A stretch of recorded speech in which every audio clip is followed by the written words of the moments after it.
یار ماشاء اللہ دیکھیے ذرا ابھی کتنے کتنے خطوط بھیجے تھے کہ حسین آئیے ہم لڑیں گے. مسلم بن عقیل آئے کھڑے ہوئے, یہ لوگ ان کے ساتھ اور ڈر کے مارے چلے گئے. مسلم بن عقیل کو شہید ہونا پڑا, بیٹوں کو شہید ہونا پڑا اور سارے لوگوں کو شہید ہونا پڑا. پھر وہی جملہ دہرا رہے ہیں, اے امام زین العابدین ہم ابھی بھی آپ کے ساتھ لڑنے کے لیے تیار ہیں. امام زین العابدین اپنے سر کو اٹھاتے ہیں اور خطبہ دیتے ہیں, لوگوں سے فرماتے ہیں لوگوں اے کوفہ میں بسنے والوں سنو, جو مجھے جانتا ہے وہ جانتا ہے, جو نہیں جانتا وہ جان لے. میں حسین کا بیٹا ہوں اور حضرت فاطمہ الزہرا کا پوتا ہوں, علی کا میں دلارا ہوں, نبی کے نواسوں میں ہوں, پوتوں میں ہوں. سن لو, جو لوگ آج ہمارے ساتھ کھڑے ہونے کے لیے کہہ رہے ہیں, انہیں لوگوں نے بلایا تھا. ان جیسا غدار کوئی نہیں ہے, ان کی باتوں پہ عمل کیسے کیا جائے. انہوں نے ہمارے دادا کو دھوکہ دیا تھا, ہمارے چچا کو دھوکہ دیا تھا, اور آج ہمارے بابا کو دھوکہ دیا ہے. جب یہ سب کو دھوکہ دے رہے تو آج ہمارے ساتھ وفادار کیسے؟ واقعی آپ نے ان لوگوں کے سامنے بات رکھ کر اتمام حجت کر دیا کہ تم لوگوں کے اندر وفاداری نہیں ہے, تم لوگوں کے اندر صرف اور صرف غداری ہے, مکاری ہے, عیاری ہے, دکھاوا ہے.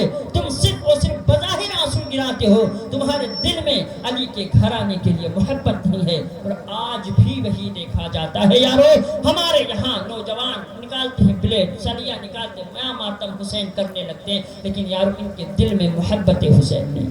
اگر محبت حسین واقعی صحیح معنی میں ہوتا تو اگرچہ سالوں سال نہیں تو کم سے کم 10 دن ہی نماز پنجگانہ ادا کرتے, کم سے کم 10 دن ہی قرآن کی تلاوت کرتے, کم سے کم 10 دن ہی خرافات کو ترک کرتے, چھوڑ دیتے. لیکن نہیں یارو, نوجوان وہی کام کرے گا جس میں اس کا دکھاوا ہو, جس میں اس کو لگے کہ دنیا ہم کو دیکھے گی. پوسٹر لگوائیں گے, آنے والے دیکھیں فلاں گاؤں کا یہ نیتا, آنے والے دیکھیں فلاں گاؤں کا یہ نوجوان. یارو اس سے تمہیں نجات نہیں ملنے والی. دوسروں کے طریقوں کو اپنانا جائز ہے, لیکن وہ چیزیں جائز ہیں جو فائدے مند ہیں, جو نقصان دہ ہیں ان چیزوں کا اپنانا جائز نہیں ہے. حضرات بہتر یہ ہے کہ وہی طریقہ اپنائیں جو امام زین العابدین اور ان کے لوگوں نے اپنایا. اب یہ قافلہ آگے بڑھتا ہے, قافلہ آگے بڑھتا ہے تاکہ گورنر کی طرف جایا جائے. کس کی طرف؟ عبید اللہ ابن زیاد جو اس وقت کوفہ کا گورنر تھا. امام حسین رضی اللہ تعالی عنہ کے خانوادے کے لوگ آگے اپنے قدم کو بڑھاتے چلے جائیں.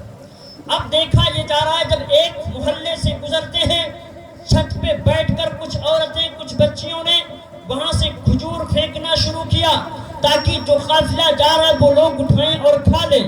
لیکن یارو جیسے ہی ایک بچی نے کھجور کو اٹھایا, اپنے منہ کے پاس لگایا, تو حضرت زینب نے ارشاد فرمایا, اے بیٹی کیا تو نے سوچا ہے یہ کھجور کہاں سے آیا ہے؟ بیٹی نے کہا مجھے پتا نہیں ہے پھوپھی جان. کہا ذرا پتا تو کرنا چاہیے, ہر آنے والی چیز کو, ہر آنے والے لقمے کو کھایا نہیں جاتا جب تک اس کی اصل, اس کی حقیقت پتا نہ ہو.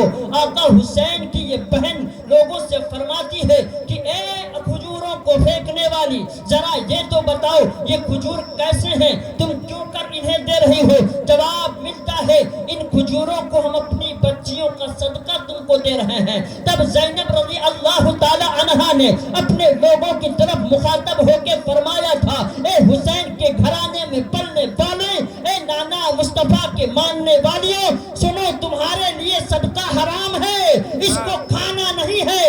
گویا حضرت زینب نے اپنے آپ کو چھوٹے موٹے کالے پیلے سید کہے جانے والے لوگوں کو کربلا کے میدان سے نکلتے ہوئے کوفہ کی سرزمین سے یہ خبر دے دیا تھا کہ جو دعویٰ کرے میں سید ہوں صدقہ کھائے تو سمجھ لینا وہ سید نہیں ہے, وہ بنا ہوا لٹنگر ہے. کہ زینب اپنے خادمہ کو یہ سمجھاتی نظر آتی ہے کہ اگرچہ 3 دن سے بھوکے پیاسے ہیں, 4 دن سے بھوکے پیاسے ہیں, لیکن اگر حرام کا لقمہ ہوگا, صدقہ اور فطرہ ہوگا تو سید پہ وہ حرام ہے اور حرام کو ہم کھایا نہیں کرتے. واہ ماشاءاللہ سبحان اللہ, نعرہ تکبیر, نعرہ رسالت, ذکر شہید اعظم, ذکر شہید اعظم, فیضان شہید اعظم, نعرہ تکبیر, اور رسالت. ماشاءاللہ ماشاءاللہ. پتہ یہ چلا یارو، ایک ایک لمحے، ایک ایک منٹ آقا حسین کے گھرانے کے کردار میں انسانیت کے لیے درس ہے.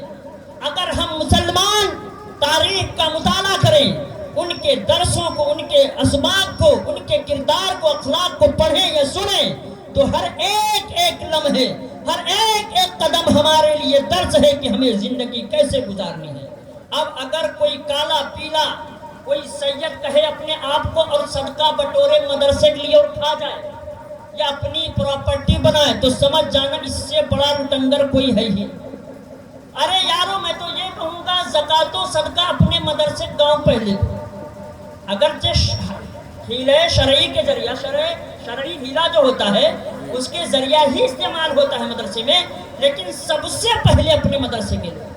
جب آپ کے مدرسے میں ضرورت نہیں تو آس پاس کے مدرسوں میں، اور آپ کے گاؤں میں جو عورتیں بیوہ ہیں، یتیمہ ہیں، جن کے پاس پیسے نہیں، جو غربت کی ماری ہیں، ان کو دو. باہر صدقات و خیرات زیادہ دینے کی ضرورت ہے ہی نہیں، کیونکہ ہر آدمی جب اپنے علاقے کے لوگوں کو دے گا، اپنے گاؤں کے لوگوں کو دے گا، تو اس کو غلط اور صحیح لوگوں میں تمیز ہو جائے. آپ کو پتا ہے اگر ہم لے جائیں گے تو کہاں لگائیں گے، یہ لے جائیں گے تو کہاں لگائیں گے، یہ لے جائیں گے تو کہاں لگائیں گے. لیکن ایک پہ روپیہ آیا ہے جو بیچ میں بیٹھا ہو اور وہ کہے کہ ہم مدرسہ کھولے ہوئے، پتہ نہیں وہ اپنے گھر میں ہی بنا رہا ہو کچھ. تو یارو صدقہ اور خیرات دینا، اس لیے رسول اعظم صلی اللہ علیہ وسلم نے جب فضیلت صدقہ اور خیرات بیان فرمایا تو فرمایا سب سے بہتر ہے اپنے رشتہ دار اعزا و اقارب کو دینا، تاکہ آپ کو پتہ ہونا ہے کہ ہمارا جو رشتہ دار ہے یہ واقعی غریب ہے کہ نہیں ہے. وہیں سے درس ملتا ہے مسلمانوں، سبق ملتا ہے کہ صدقہ اور خیرات ہر دعوے دار کو نہیں دینا ہے، بلکہ ایسے صاحب کو دینا ہے جو اس کا حقدار ہو، ایسا نہ ہو کہ وہ مالدار ہو. تو حضرات، اگرچہ لوگ دعویٰ کریں تو جہاں سے درس ملتا ہے، اور ماں بہنوں کو بھی خیال رکھنا چاہیے کہ جو مانگنے روز آتے ہیں ٹولیوں میں، آج دے دو یہ بن رہا ہے، کل دے دو وہ بن رہا ہے، یہ سب اور صرف فراڈ ہے.